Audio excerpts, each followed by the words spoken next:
Hello, my name is Kevin Lee, 36 years old, currently the president of MedTech Solutions, a medical technology conglomerate valued at over $1 billion, headquartered in San Diego, California.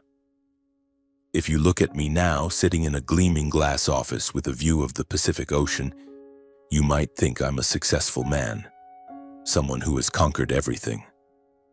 But if you knew what I've been through, the scars that never heal in my heart, you'd understand that the path that led me here was far from rosy.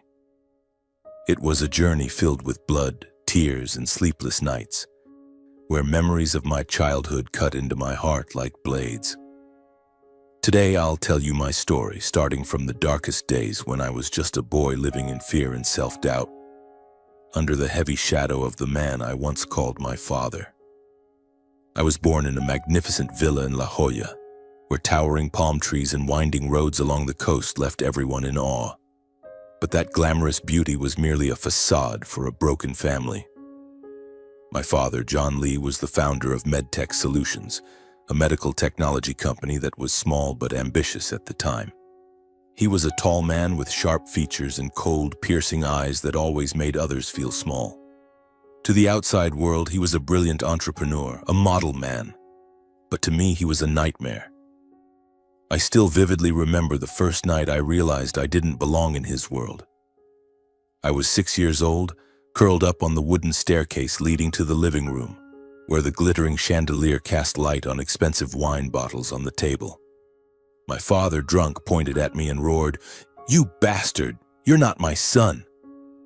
His voice echoed, sharp as a knife, making me tremble.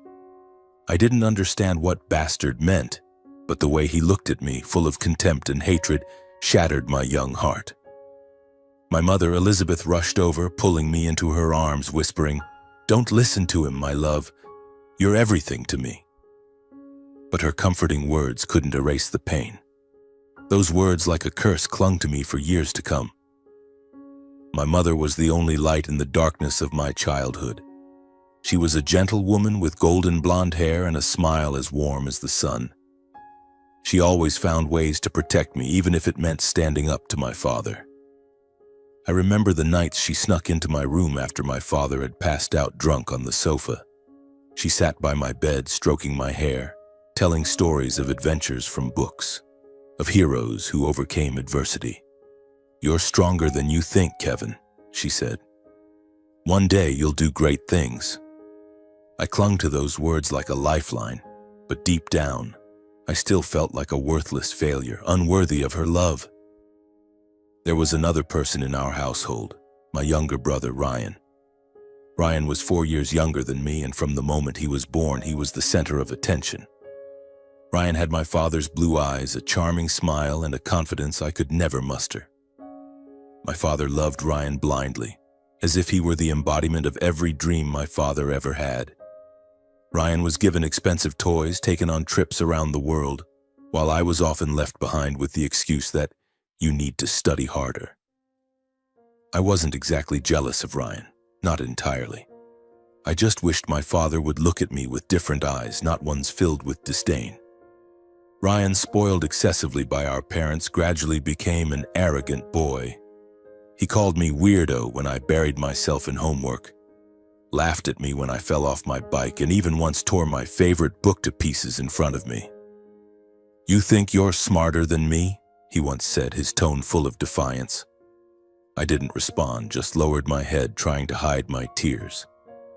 My mother always tried to mediate, but Ryan knew he had our father's backing, which made him even more brazen. My father's beatings were what I feared most. He didn't hit me often, but when he did, it felt like my entire world collapsed. Once, when I accidentally broke an expensive crystal glass during a company party, he dragged me into his study and slammed the door shut. "Who do you think you are, embarrassing me like that?" he bellowed before delivering a slap so hard it knocked me to the floor. My cheek burned, but what hurt more was his gaze, as if I wasn't human, just something to be despised. My mother rushed in, screaming for him to stop, but he shoved her aside and continued berating me. After those incidents, my mother would hold me tightly, her tears falling into my hair. I'm sorry, Kevin. I'm sorry I couldn't protect you better. I began to wonder what I had done wrong. Why did my father hate me so much? Why did he call me a bastard? Those questions gnawed at my mind, plunging me into persistent self-doubt. I started to believe I truly wasn't worthy, that perhaps I was a mistake, a stain on my father's perfect family. But my mother never let me sink too deep into those thoughts. She taught me how to stand up, how to find joy in studying, in books, in the dreams I quietly nurtured. You don't need to be like anyone else, she said. Just be yourself, and you'll find your own path. Studying became my refuge. I immersed myself in books, numbers, and assignments as if they were the only way to prove my worth. I excelled, always at the top of my class, but that was never enough to please my father. "What's the point of good grades?" he once said, his voice dripping with sarcasm. "Ryan's the one who'll inherit this company." Those words stabbed my heart like a knife, but I didn't give up. I wanted to prove to him that I wasn't useless. More than that, I wanted to make my mother proud. When I was 14, a major incident occurred. Ryan, then only 10, caused a scene at his birthday party. He threw cake at an important company guest, infuriating my father. But instead of blaming Ryan, my father turned his anger on me. "Why didn't you keep an eye on him?" he shouted before slapping me in the living room in front of dozens of onlookers. I stood there, my face burning, tears welling up, but I didn't cry. Not because I was strong, but because I had learned to hide my emotions. My mother pulled me out of the room, holding me close. "You won't have to endure this forever," she whispered. "One day you'll get out of here." Her words were like a promise, a faint glimmer of hope in my heart. I began to dream of a future where I no longer lived under my father's shadow, where I could be myself without fear of being beaten or humiliated. But I didn't know that just a few years later a greater loss would strike, taking away the only light in my life and thrusting me into a journey filled with pain but also resilience. When I turned 15, I had learned how to survive in that cold, unwelcoming house. I no longer sought my father's approval, nor did I hold out hope that Ryan would stop treating me like an outsider. Instead, I poured all my energy into studying. Books, numbers, and lengthy essays became my safe haven. Every A grade, every word of praise from a teacher was a brick in the wall I built to shield myself from my father's insults. I wasn't just studying to escape La Jolla. I was studying to prove to myself that I wasn't the bastard he had called me. My high school was a cutthroat environment where the children of San Diego's wealthy elite competed to outshine one another. I had no close friends, not because I didn't want any, but because I didn't know how to fit in. The other kids bragged about their European vacations or the shiny new cars their parents bought them. I had only tattered library books and quiet dreams of one day leaving it all behind. But that loneliness shaped me. I learned to be self-reliant, to stand on my own, and to turn pain into motivation. My mother was the only one who truly understood me. She frequently came to school, attending award ceremonies that my father never bothered to show up for. I remember one afternoon when I received the Outstanding Student Award for my grade. My mother stood up, clapping, her eyes sparkling with pride. After the ceremony, she took me to a small seaside ice cream shop. "You make me so proud, Kevin," she said, squeezing my hand tightly. "Don't ever let anyone make you feel like you're not good enough." Those rare moments were like medicine, giving me the strength to keep going. When I was 17, I applied to Harvard, barely daring to hope. It was my biggest dream, but also a gamble. My father scoffed when he heard about my Harvard aspirations. "You think you're good enough for that place?" he sneered. "Don't embarrass me." Ryan, by then a rebellious teenager, just chuckled and said, "If you get into Harvard, I'll walk barefoot to the moon." But my mother believed in me. She helped me prepare my application, read every essay, and edited every sentence. "You deserve this, Kevin," she said. "You'll make it." The day the acceptance letter from Harvard arrived, I could hardly bring myself to open the envelope. I sat in my room, hands trembling, heart pounding.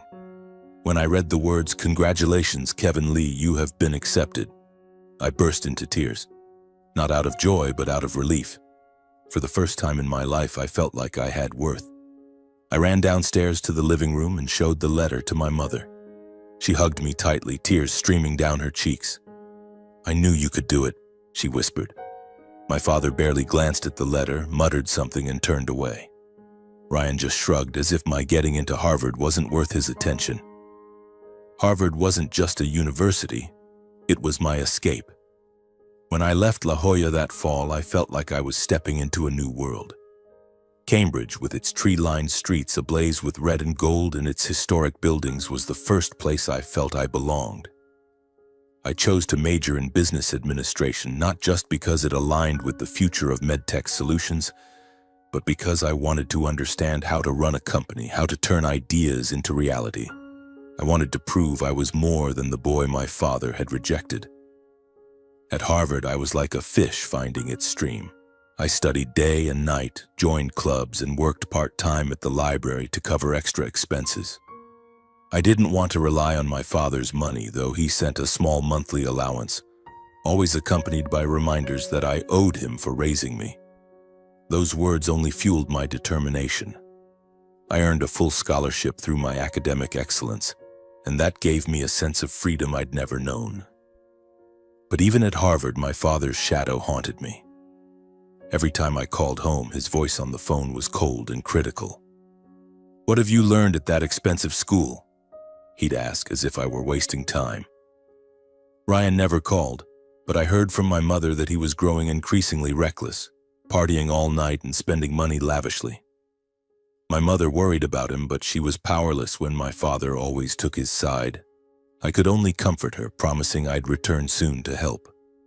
My mother was the reason I never gave up.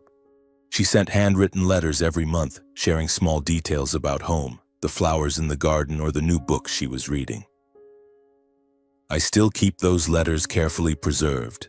They were the greatest source of encouragement in my life. I stored them in a small wooden box, rereading them whenever I felt exhausted. "You are my hope," she wrote in one letter. "No matter how tough life gets, know that I'm always here." I didn't know those words would soon become my most painful memory. When I was 20, on a cold April day in Cambridge, I received the call that changed everything. I was in the library preparing for midterms when my phone buzzed. It was an unfamiliar number, but I answered. A trembling voice came through. "Kevin, this is a friend of your mother's. Something's happened." My heart stopped. The woman explained that my mother, Elizabeth, had been in a plane crash while traveling to visit me. The private jet she was on had malfunctioned shortly after takeoff from San Diego. There were no survivors. I don't remember how I dropped the phone or how I ran out of the library, tears streaming down my face. All I remember is the feeling that my world had collapsed. My mother, the only person who loved me, who believed in me, was gone forever. I never got to say goodbye, never got to tell her how much I loved her. All I had left were her letters, her memories, and an unfillable void in my heart. I flew back to San Diego that night, my mind blank. When I walked into the house, my father was sitting in the living room, a glass of whiskey in hand, his eyes red. Ryan stood in the corner, head bowed, but he didn't cry. No one greeted me. No one asked how I felt. My father just looked at me and said words I'll never forget. "If you hadn't asked her to visit, she wouldn't be dead." Those words stabbed through my chest like a knife. I wanted to scream, to punch him, but I just stood there, silent, letting the pain consume me. My mother's funeral was a lavish affair, true to my father's style, a performance to show the world how perfect the Lee family was. I stood by her coffin, staring at her portrait, feeling like a part of me had died with her. Ryan, in an expensive suit, showed up for a few minutes before disappearing with his friends. My father was busy shaking hands with business partners, as if my mother's death was just another event to manage.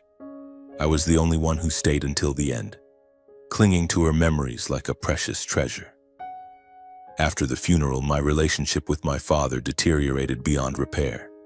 He blamed me, and I began to wonder if he was right. If I hadn't been at Harvard, if I hadn't let her come visit, maybe she'd still be alive. The guilt gnawed at me, but it also became my drive. I returned to Cambridge with a new resolve. I wouldn't let my mother's death be in vain. I would fulfill my dreams, not just for myself, but for her. The years that followed at Harvard were a grueling test. I studied obsessively, worked relentlessly as if only work could help me forget the pain. I graduated with near-perfect grades and went on to pursue a master's degree at Harvard. I stopped calling home, cut off contact with my father and Ryan. My mother's letters, now kept in an old wooden box, were my only source of solace. But the loneliness never left me. Every night, lying in my dorm room bed, I thought of my mother, her smile, her words. "You're stronger than you think," she had said. I clung to those words, using them to keep moving forward. I began building relationships with professors and classmates who would become key allies in the future.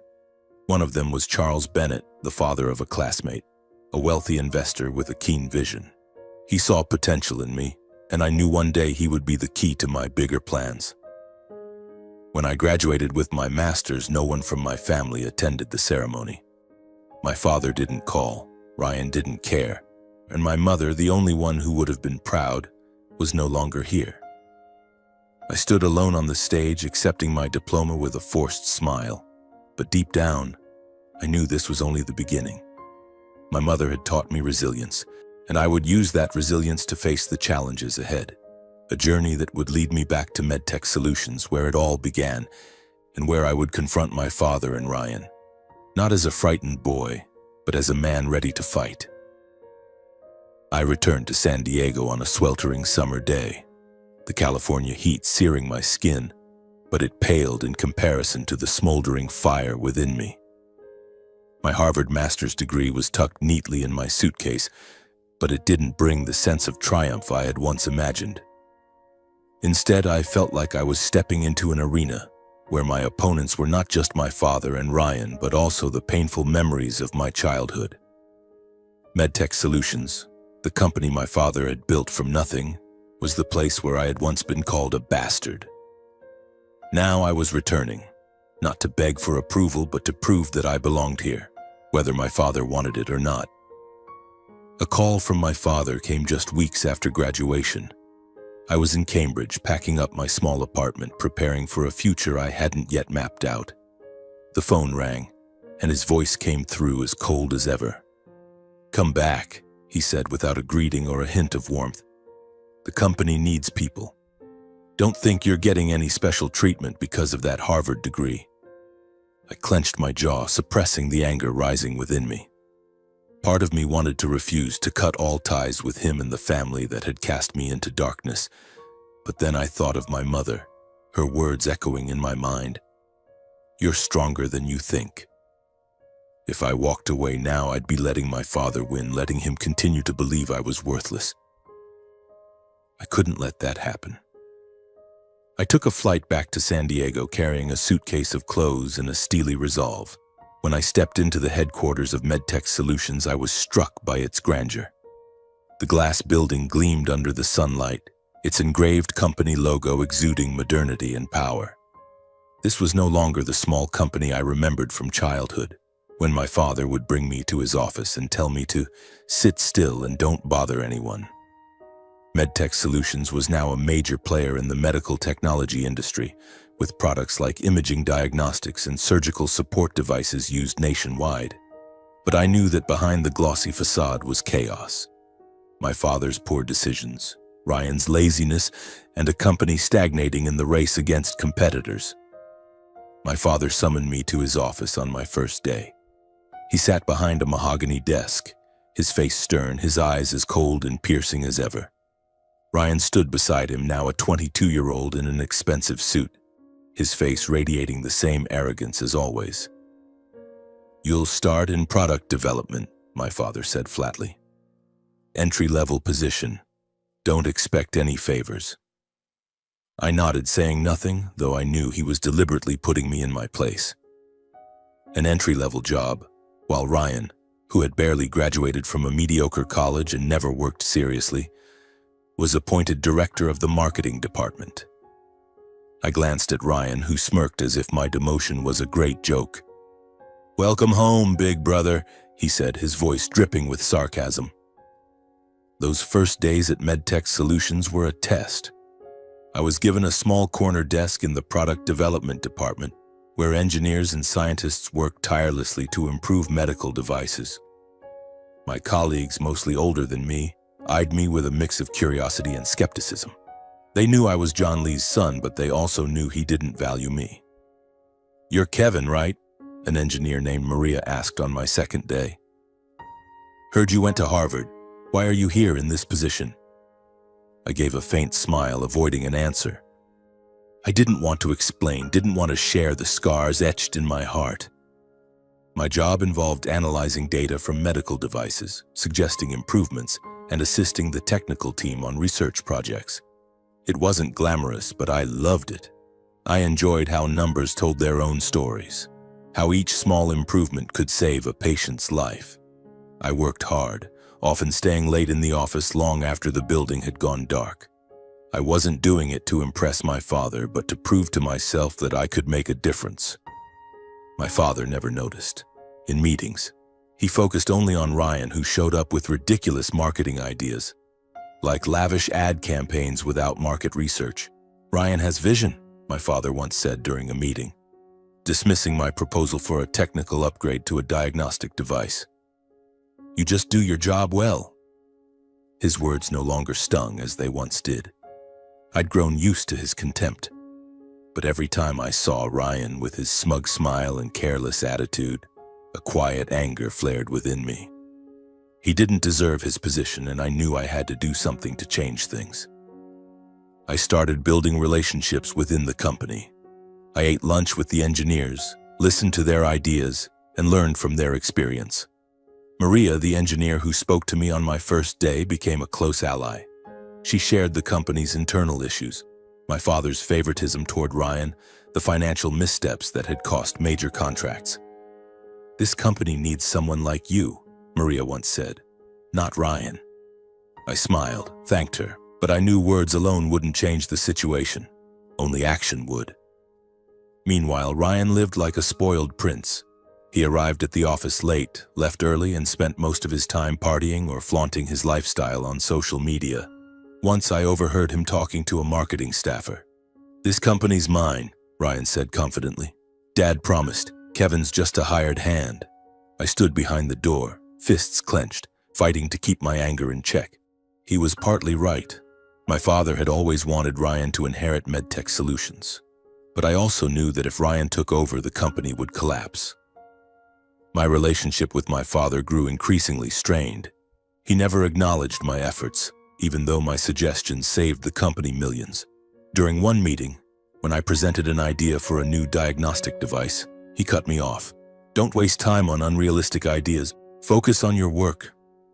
I looked at him, his eyes as cold as they were when I was a child, when he called me a bastard. But now I wasn't afraid of him anymore. I knew I was stronger than that.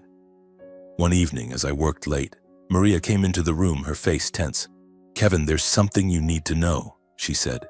She revealed that Ryan had convinced my father to sign a major contract with an unreliable supplier, lured by a personal commission. The deal could cost the company tens of millions if it failed. My blood boiled. This wasn't just personal anymore. It was about the future of MedTech Solutions, the legacy my mother had hoped I'd protect. I began quietly gathering information. I studied financial records, contracts, and the decisions my father and Ryan had made over the years. I realized MedTech Solutions was on the brink of danger. Competitors were outpacing us, and Ryan's incompetence only made things worse. I knew I couldn't change everything overnight, but I also knew I couldn't stand by and watch the company crumble. One night, as I sat in my office, looking out at San Diego's twinkling city lights, I thought of my mother. She had said I could do great things. I pulled out the old wooden box, opened her letters, and reread the words, "You are my hope." In that moment, I decided I wouldn't just work at MedTech Solutions, I would fight to take it. Not for my father, not for Ryan, but for my mother and for myself. The months that followed were a test of patience and perseverance. I worked tirelessly, balancing my regular duties with building a network of allies in the company. I knew I couldn't rely on my father, but I could rely on people like Maria and the other engineers who believed in my vision. I also began researching MedTech Solutions' share structure, how my father controlled the board, and the weaknesses in his management. I knew I'd need this information someday. Meanwhile, Ryan continued to cause trouble. He burned millions on failed marketing campaigns, and my father still defended him. During one meeting, I couldn't hold back and spoke up. "If we keep spending like this, we'll lose all our clients." My father glared at me, his eyes burning. "What do you think you know about business?" he snapped. Ryan laughed as if I'd said something absurd. In that moment, I realized that hard work alone wouldn't be enough to change things. I needed power, the kind of power my father and Ryan held. So I resolved to be patient. I needed a meticulous plan, a clear and detailed strategy for every step forward. But then, an unexpected event turned everything upside down. A truth I never could have anticipated, a secret that forced me to reevaluate my entire life. It was a gray October afternoon in San Diego, with rare rain pouring over the city. I was in my office reviewing data from a new diagnostic device when my phone rang. A nurse from the hospital spoke urgently. "Mr. Kevin Lee, your father, John Lee, has been admitted to the ER. He's suffering from anemia and just had a mild heart attack. We need a blood donor urgently." My heart tightened. Despite our fractured relationship, I couldn't abandon him. I rushed to the hospital carrying an inexplicable sense of unease. When I arrived, my father was in the ICU, his face pale, his eyes closed. Ryan was there, but he stood in a corner, scrolling through his phone, seemingly unconcerned. I looked at my father, the man who had been my childhood nightmare, now frail and vulnerable. I didn't know what I felt, anger, pity, or just emptiness. The doctor came in explaining that my father needed an urgent blood transfusion and asked if Ryan or I could donate. "I'll do it," I said immediately without thinking. Ryan shrugged, muttering something about not liking needles. But when my blood test results came back, the doctor returned with a strange expression. "Kevin," he said, his voice low, "your blood type doesn't match Mr. Lee's.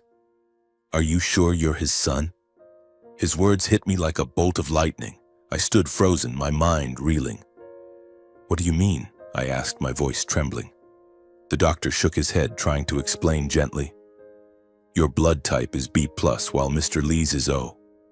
Genetically, you cannot be his biological son." The floor seemed to collapse beneath me. My father's words echoed in my mind as sharp as ever. "You bastard!"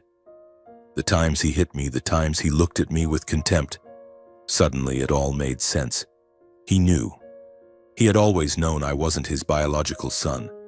But if he wasn't my father, who was I? And my mother, the woman who loved me unconditionally, was she truly my mother? Or was my mother someone else entirely? And most importantly, who was my real father? I left the hospital in a daze, as if the world had shifted colors. The rain soaked my shirt, but I didn't care. I drove home, my mind tangled with 1,000 questions. When I reached my small apartment, I sank into a chair, staring at the wooden box containing my mother's letters. I wanted to open them, to search for answers, but I was afraid. Afraid that the truth would shatter the cherished memories of my mother, of the love she had given me. The next day, my father was discharged. He didn't thank me for coming, nor did he mention the blood transfusion. But I couldn't let it go. I needed the truth. I began investigating quietly and carefully, so no one in the family would suspect. I contacted a friend from Harvard, now a lawyer, and asked him to help me access family medical records and personal documents. I also hired a discreet private investigator named Paul to dig into my parents' past. The weeks that followed were a blur of tension. By day, I worked at MedTech Solutions, maintaining a calm facade as if nothing had changed. But every night I pored over the documents Paul sent, piecing together fragments of the past. I discovered that my mother and father had married just months before I was born, a detail I had never noticed before. But what stunned me most was an old medical record Paul found in a San Diego hospital archive. It documented that my mother had been hospitalized a year before my birth with severe injuries from an assault. I read the report over and over, feeling like my heart was being crushed. It stated that my mother had been attacked by an unidentified group and had refused to provide details to the police. A sharp pain pierced my chest. My mother, the gentle woman who always smiled at me, had endured something horrific. Then a terrifying thought flashed through my mind. Was I the result of that assault? Was that why my father called me a bastard? I didn't want to believe it, but the pieces were falling into place. My father's contempt, the way he always treated me like an outsider, and my mother's boundless love, it all had a reason. I sat in my apartment, hands trembling, tears streaming down my face. I wasn't crying for myself, but for my mother. She had endured that pain and still chose to love and protect me as if I were her most precious gift. I decided to confront my father. One evening, I went to his house, the La Jolla Villa where I had once lived in fear. He was in the living room, a glass of whiskey in hand, as always. Ryan wasn't there, probably off partying somewhere. I stood before him, took a deep breath, and asked, "I'm not your biological son, am I?" The air in the room seemed to freeze. My father looked at me, his eyes darkening, but he didn't answer immediately. After a long, suffocating silence, he said coldly, "If you already know, why bother asking?" His words felt like a slap, but I pressed on. "Did Mom know?" I asked, my voice trembling. "What did she know about me?" He smirked, a bitter smile. "Elizabeth loved you more than anyone, but she never wanted you to know the truth. She said you were her son no matter where you came from." His words were both painful and liberating, like a knife cutting through me. I wanted to ask more, to know the details, but he stood up and turned away. "Don't dig into the past, Kevin. It won't change anything." I left his house, my mind in chaos. The truth that I wasn't John Lee's biological son explained everything. His hatred, his favoritism toward Ryan, and my mother's unconditional love. But it also left me at a crossroads. I could walk away, cut all ties with this family, and start over somewhere else. Or I could stay and fight for MedTech Solutions. Not just for myself, but for my mother, who had sacrificed everything to protect me. In the end, I chose to stay. I don't fully recall why I made that decision at the time. Perhaps it was a desire for justice. Maybe it was to make my father and Ryan pay for what they'd done. Or perhaps it was both. I'm not sure. All I know is that looking back now, I believe it was the right choice. I returned to work at my father's company as if nothing had happened. But in my mind, I had a clear plan, and the first steps were swiftly put into motion. At MedTech Solutions, I was still just a low-level employee, but I knew that position was a hidden advantage. No one paid attention to me. No one saw me as a threat. My father was preoccupied with high-level meetings, Ryan was engrossed in lavish parties, and I quietly laid the foundation for my takeover. I spent my time learning every detail of the company, from product development processes to financial contracts, from the list of shareholders to how my father controlled the board of directors. Every piece of information, no matter how small, was a part of the larger picture I was assembling. I continued nurturing relationships with allies, knowing I couldn't do this alone. Fortunately, my months in the product development department had helped me forge bonds with truly important allies. Maria, the lead engineer I had befriended early on, was the first person I trusted. One evening, when the office was empty, I invited her for coffee at a small cafe near the headquarters. Under the dim glow of yellow lights, I opened up to her, not about my origins, but about my vision for MedTech Solutions. "Maria," I said, my voice low but firm, "don't you see the company heading in the wrong direction? Ryan's decisions, my father's stubbornness, they're dragging us down." Maria looked at me, her eyes reflecting empathy. "I know," she replied. "I've been here 10 years, Kevin. I've seen this company when it was full of innovation, but now, it's like a sinking ship." She paused, sipping her coffee. "You have a plan, don't you?" I smiled, not answering immediately. Instead, I asked, "If I had a way to change things, would you support me?" Maria studied me for a long moment, as if weighing her options. Then she nodded. "If you can prove you're capable, I'll stand by you." That was the first step. Maria wasn't just a skilled engineer, she had influence among the technical team, and her support would sway others. I continued building my network of allies, but I was careful not to arouse suspicion. I ate lunch with engineers, listened to their frustrations, and memorized every detail about how the company operated. I learned that many were dissatisfied with Ryan, from veteran employees to mid-level managers. They were fed up with his reckless spending and baseless decisions. I never openly criticized Ryan or my father, but I let others voice their thoughts and I listened. Each conversation was another brick in my plan. The next critical step was strengthening my relationship with Charles Bennett, the father of my Harvard classmate. I had spoken with him a few times during my college years, and now I needed him more than ever. Charles was a seasoned investor with a portfolio spanning technology to real estate. He had a knack for spotting potential where others didn't, and I knew that if I could convince him, I'd gain a powerful ally. I flew to San Francisco to meet Charles at his office, a glass-walled room overlooking the bay. He greeted me with a friendly but sharp smile, as if he already sensed I was there for something significant. "Kevin," he said, "you're not the type to fly hundreds of miles just for coffee. What do you want?" I took a deep breath and laid out my plan. I told him about MedTech Solutions' struggles, my father's mistakes, Ryan's irresponsibility, and the potential the company could achieve if led properly. I shared details about the projects I was quietly developing, like an AI-powered diagnostic device that could revolutionize healthcare. "But to make that happen," I said, "I need to control the company, and I need you." Charles raised an eyebrow, but I saw curiosity in his eyes. "What do you want me to do?" he asked.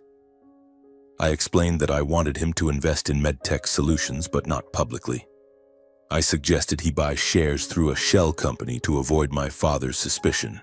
In return, I'd provide insider information on the best times to buy, like when the company was about to launch a new product, boosting stock prices. "And when the time comes," I said, "I want you to back me in the boardroom." Charles tapped his fingers on the desk, silent for a moment. "You're playing a dangerous game, Kevin," he said. "If John finds out, you'll lose everything." I nodded. "I know, but if I don't act, the company will collapse under Ryan. I can't let that happen." Charles smiled, a mix of admiration and caution.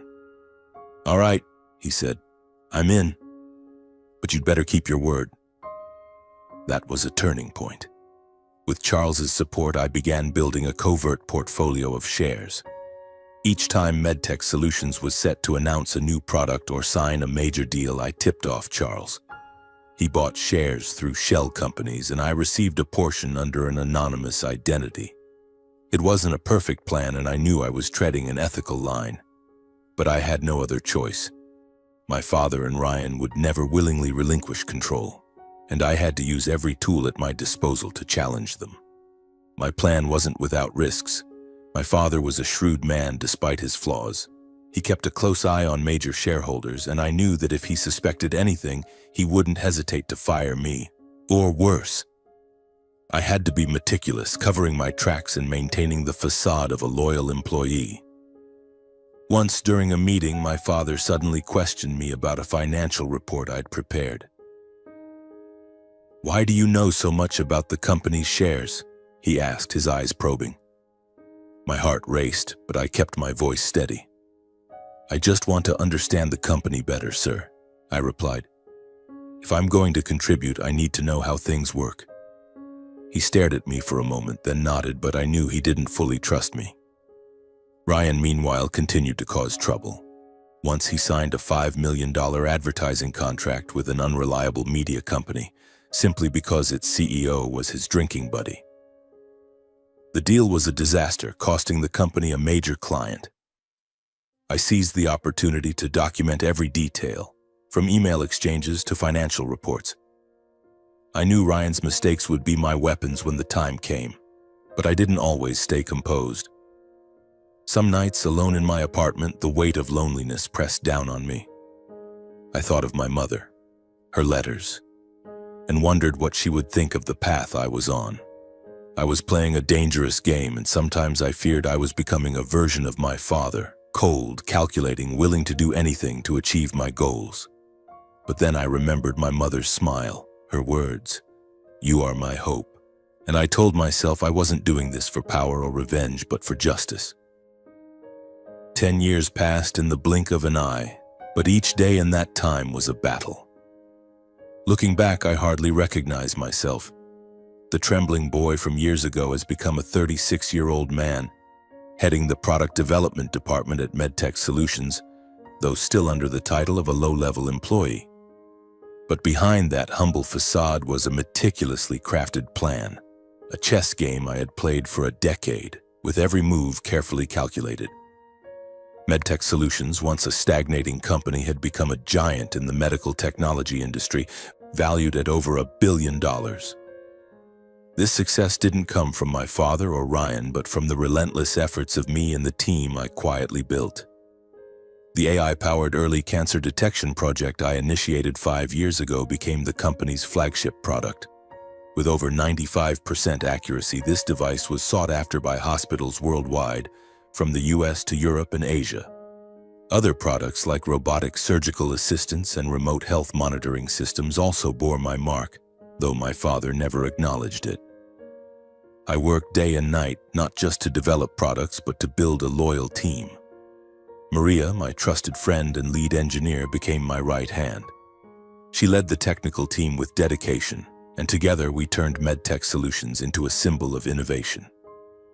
Other employees, from engineers to mid-level managers, began to see me as a true leader, even though my father and Ryan still held control. I never openly challenged them, but I knew each of my successes was an invisible slap to their arrogance. Meanwhile, Ryan continued to live like a spoiled prince. Now 32, he remained the director of marketing, but his achievements were nothing more than extravagant, ineffective ad campaigns. My father, now in his 60s, was still chairman of the board, wielding near absolute power. But I noticed he was slowing down. His stubborn decisions, ignorance of new technologies, and reliance on Ryan caused the company to miss numerous opportunities. Over the decade, I quietly built my power, not through bravado, but through discreet moves. My partnership with Charles Bennett, the seasoned investor I knew from Harvard, was the cornerstone of my plan. Through shell companies, Charles owned 19% of MedTech Solutions shares, and I held 17%. It was a significant amount, but still not enough to overthrow my father, who controlled over 50% of the shares through long-standing relationships and loyal shareholders. So over those 10 years, I tirelessly built and maintained relationships with the company's shareholders. In informal meetings, I shared my vision for MedTech Solutions, a company leading the world, not just in profits, but in social impact. I spoke about the AI project, how it had saved thousands of lives, and how Ryan's mistakes had cost the company millions. "We need a leader who puts the company's interests first," I told Robert, a shareholder who had invested in MedTech Solutions from its early days. He nodded thoughtfully. "You're right, Kevin," he said. "John did well, but he's no longer suited for this era." Slowly, I gained the support of many smaller shareholders. They were fed up with my father's favoritism toward Ryan and his dismissal of innovation opportunities. I knew that when the time came, their support would be my greatest weapon. The opportunity finally arrived on a May day during MedTech Solutions' annual shareholder meeting. A week earlier, my father announced a major decision. He would step down as CEO and appoint Ryan in his place. The news spread like wildfire, and I heard murmurs of discontent from employees and shareholders alike. Ryan, with his unchanging smugness, had prepared a lengthy speech boasting about his achievements, failed ad campaigns, and damaging contracts. I knew this was my moment to act. Before the meeting, I met Charles at a discreet cafe in downtown San Diego. "Are we ready?" I asked, my heart pounding. Charles smiled, his eyes sharp. "You've done well, Kevin. We have 36% of the shares, and I've spoken to some smaller shareholders. They'll side with us." I nodded, feeling like I was standing on a precipice. This was the final chess move, and I couldn't afford to lose. On the day of the meeting, the conference room at MedTech Solutions headquarters was packed. Shareholders, from major investors like Robert to smaller stakeholders, filled the rows, their eyes full of anticipation. My father stood at the podium in an expensive black suit, still exuding authority despite his age. Ryan sat beside him, a smug smile on his face, as if his victory was assured. I sat in the back, quietly observing, but inside a storm was brewing. My father began his speech, praising Ryan as if he were a business genius. "Ryan has proven his capabilities," he said, his voice brimming with pride. "He will lead MedTech Solutions into a new era." A few shareholders clapped, but I noticed many others remained silent, their eyes skeptical. Then my father announced, "I propose Ryan as CEO, and I will transfer the majority of my shares to him in the future." The room grew tense, as if everyone was waiting for something to erupt. I stood up, my voice clear and resolute. "I object," I said, causing the entire room to turn and look at me. My father froze, his eyes burning with rage. Ryan laughed, but his smile quickly faded as I stepped onto the podium. "MedTech Solutions is on the brink of collapse," I began, my voice calm but weighty. "Ryan has made a series of disastrous decisions, from failed ad campaigns to contracts with unreliable suppliers. We've lost millions because of those mistakes." I pulled out a dossier, evidence I had collected over 10 years, from Ryan's emails to financial reports showing losses. I presented each detail, leaving no room for doubt.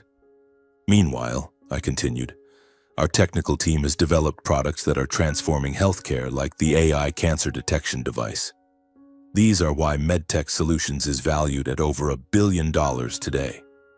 But we cannot continue to let incompetent leadership steer the company in the wrong direction." My father shot to his feet, his face red with fury. "You dare stand here and challenge me?" he roared, his voice trembling with anger. But I didn't flinch. "I'm not challenging you," I replied. "I'm protecting this company, the company my mother believed in." Mentioning my mother made him pause, and I saw a flicker of pain in his eyes. But I pressed on. "I own 17% of MedTech Solutions shares," I declared, sparking murmurs in the room. "And I have the support of Mr. Charles Bennett, who holds 19% along with other shareholders." Charles stood, confirming my words. Robert and several smaller shareholders also voiced their support. The room buzzed with tension. Ryan panicked, stammering, You can't do this. This company is mine." But I didn't respond to him. I looked directly at the shareholders, outlining my vision: a MedTech Solutions leading the world, creating life-saving products, and a future unhindered by poor decisions. At the conclusion of my presentation, I formally proposed that the board vote to remove my father from his roles as CEO and chairman. Simultaneously, I moved to terminate Ryan's position as director of marketing. A tense vote followed. The conference room fell silent, save for the faint whispers of shareholders. Finally, after the votes were fully tallied, the secretary stepped to the podium to announce the results. I stood there, gripping the edge of the wooden table, striving to maintain a calm exterior despite my heart pounding as if it might burst.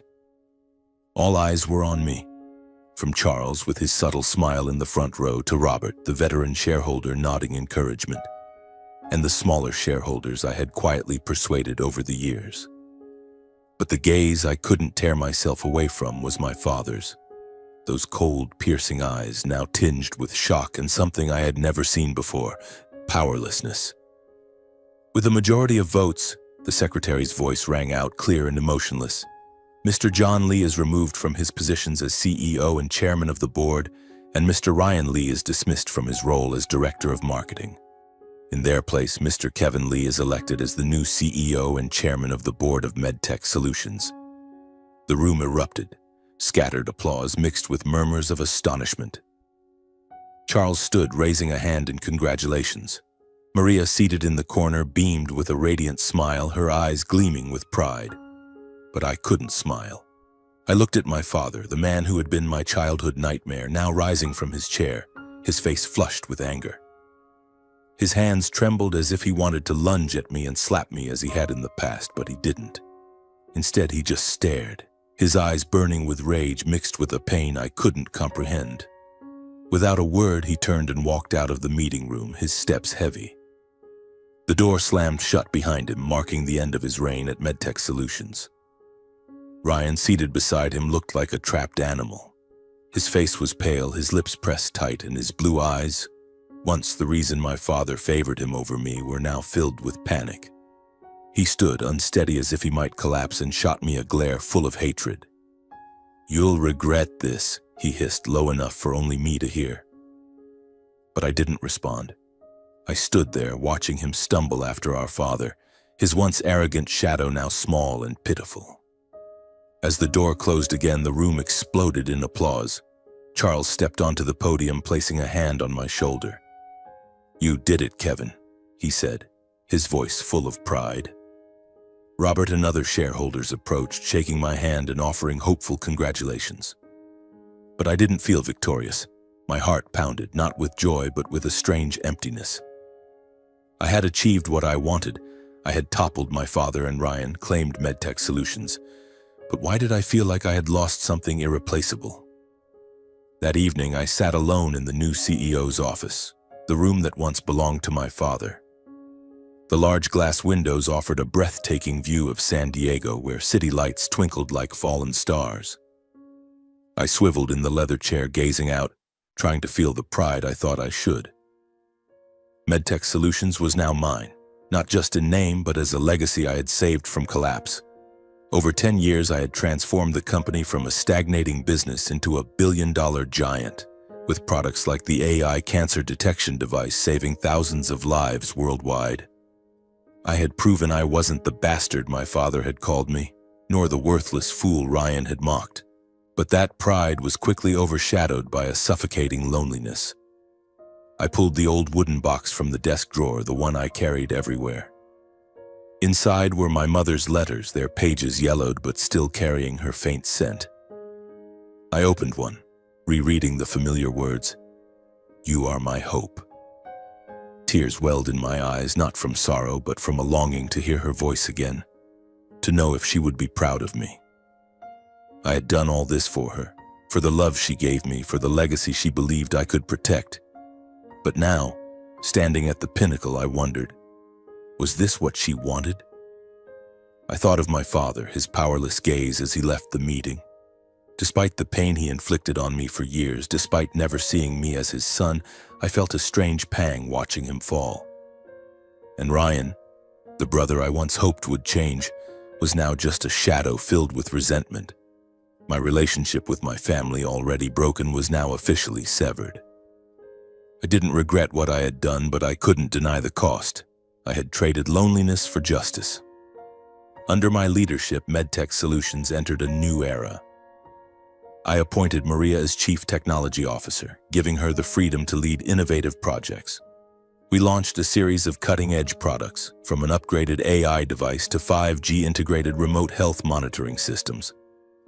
Hospitals worldwide placed record-breaking orders, and MedTech Solutions stock soared, landing the company on the covers of Forbes and the Wall Street Journal. Shareholders, from Charles to Robert, called me the company's savior, but I never let the praise distract me. I knew that to maintain our lead, I had to keep working, keep learning, and never forget what my mother taught me: resilience and integrity. But every night when I returned to my modest apartment, where I still lived despite being able to afford a mansion, I faced the truth that my victory was never complete.